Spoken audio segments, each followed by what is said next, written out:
The Switzerland Islands of the Macau is part of the China, and at the same time it's not. That sounds weird, but that's the is the case.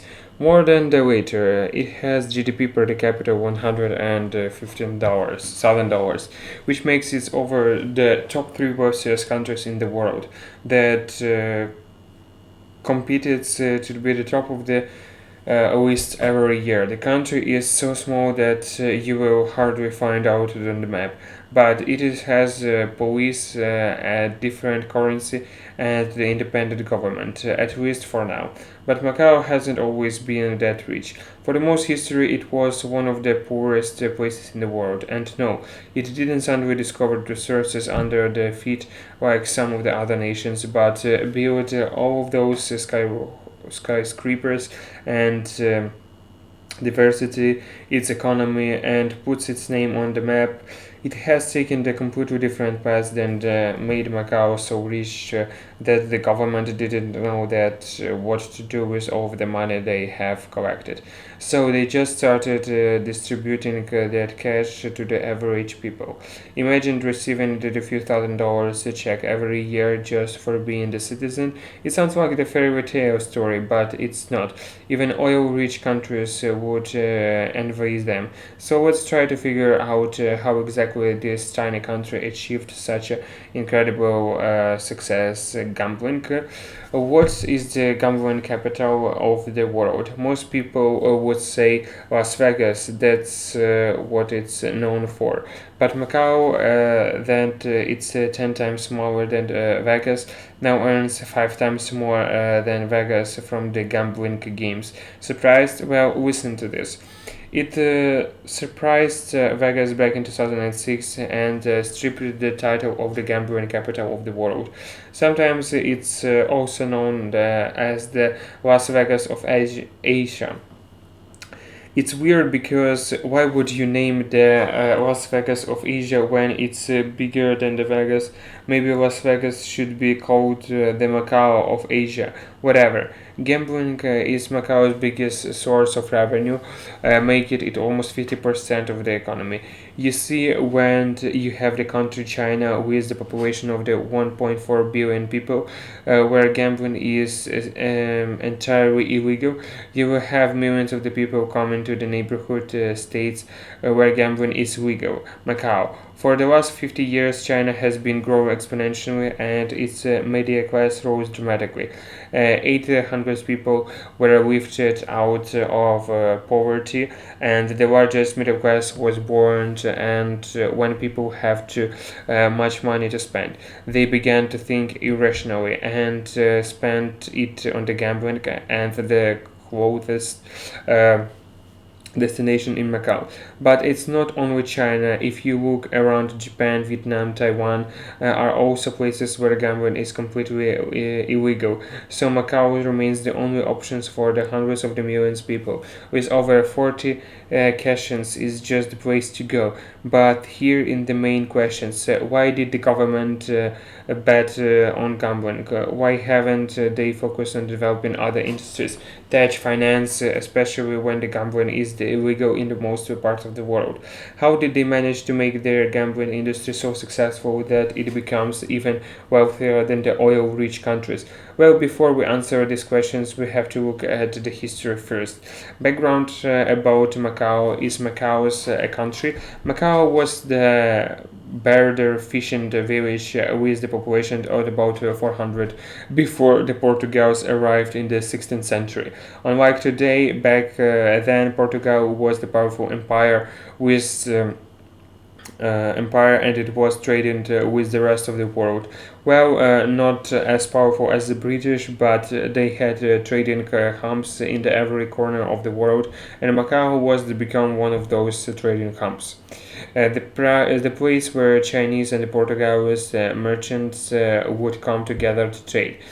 Since Portugal didn't enjoy the excellent relationship with China, but it needed to trade in hub in that region, it had to bribe the little island of the Macau to establish its trading center. However, Portugal's imperialist desires didn't go far.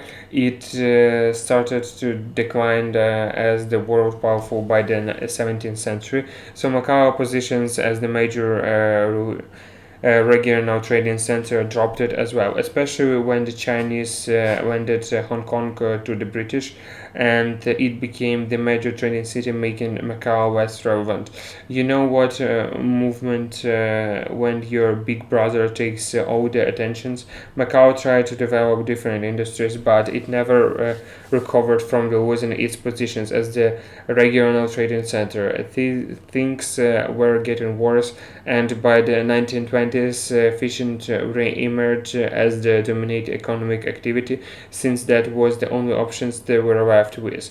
But it didn't give up and tried to develop different industries, and among them was gambling. Gambling was already legalized in the Macau in the 1849, but it was extremely small industry and wasn't even source of the income. I mean, the entire population was poor, so people literally didn't have the money to gamble.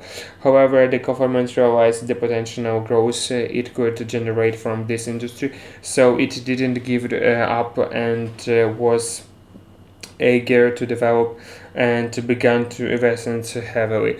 If Hong Kong was the regional trading center, Macau could attract millions of the Chinese to come to Macau to gamble. The government granted a monopoly to the Teixeira Company in the 1937 to take the industry to the new level, but that company wasn't ready, so it ended up the bad way and ruined everything. Fortunately, that didn't stop the government from still giving it another shot. In the 1962, they decided to back another company, STDM, and give it the gambling rights. And it paid off. The STDM introduced Western style games and monetized the marine transport between Macau and Hong Kong, bringing millions of the gamblers from Hong Kong every year, since Hong Kong was a wealthy neighbor. It was filled with the businesses people. It has achieved some success, but the revenge weren't enough, and the bigger challenge was still ahead. It was getting closer to the end of the century. Back in the China, when it was the year 1999, Portugal had to head back Macau to mainland China, like the 2 years before that when Hong Kong was given back to China. Since the 99 years lease expires, Portugal wasn't ready to easily give up Macau, especially when it was thriving. Gambling revenues were increasing year after year. So it argued that their deals was different from the Hong Kong one, and they could keep Macau theoretically forever. But remember, Portugal was no longer the superpower that it has been once, and no one dares to support Portugal in their dispute with China, especially when China now was the third largest economy in the world. The entire world was trading with it, so Macau was quickly and peacefully give back to China, and that's when everything changed, not negatively but rather positively. You see, China has the five times the populations of the United States, and now since Macau is technically part of the China, still it's the separated country, so it's known as the special administrative region. It has its own police and everything that any other country has except the military. Now, millions of the Chinese could easily fly in the and enjoy the pleasure Macau's had to offer, especially government officials and businessmen. It became a literal paradise since gambling is all forms is illegal in the mainland China. 2001, the monopoly rights his TDM has expired, and his tiny country wanted to encourage competitions and attract world's largest casinos that primarily had their loading casinos in the Las Vegas. So that was the end of the gambling monopoly. Lots of the different casinos came open in the casinos in Macau, and now there are over the 40 casinos there. In 2006 alone, the number of the people visited Macau was 44 times its population.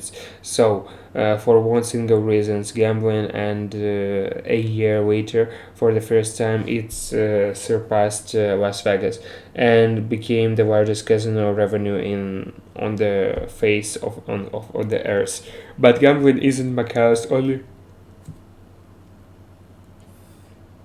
distinctive training. It's also the tax haven, a place where people usually hide their money or at least avoid paying high taxes in the country that they made their money. We have the entire video on this matter and now exactly that works.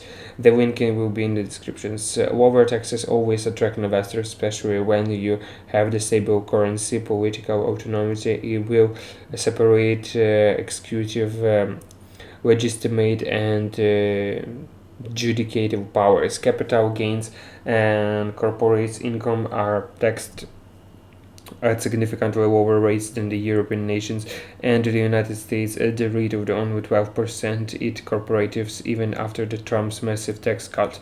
The corporative tax is twice larger in the US, 21%, and since there's around $8 trillion hidden in offshore accounts, Macau has got some of the cash. Not every tax haven has such a great gambling industry to waste that money. When it comes to individuals, taxes are also low in comparison to these neighbors, such as the Japan. It has the progressive tax code with the highest rate of 12%. In comparison, Australia tax rate could go as high as 45%. That's what makes Macau such a rich country. At the end of the day, gambling, which is the illegal is most of the world, seems to have the only benefits these tiny little nations. If you have enjoyed this video, make sure you got the thumbs ups, and if you want to see more similar videos, then hit the subscribe and the bell button besides it. Thanks for watching, and until next time.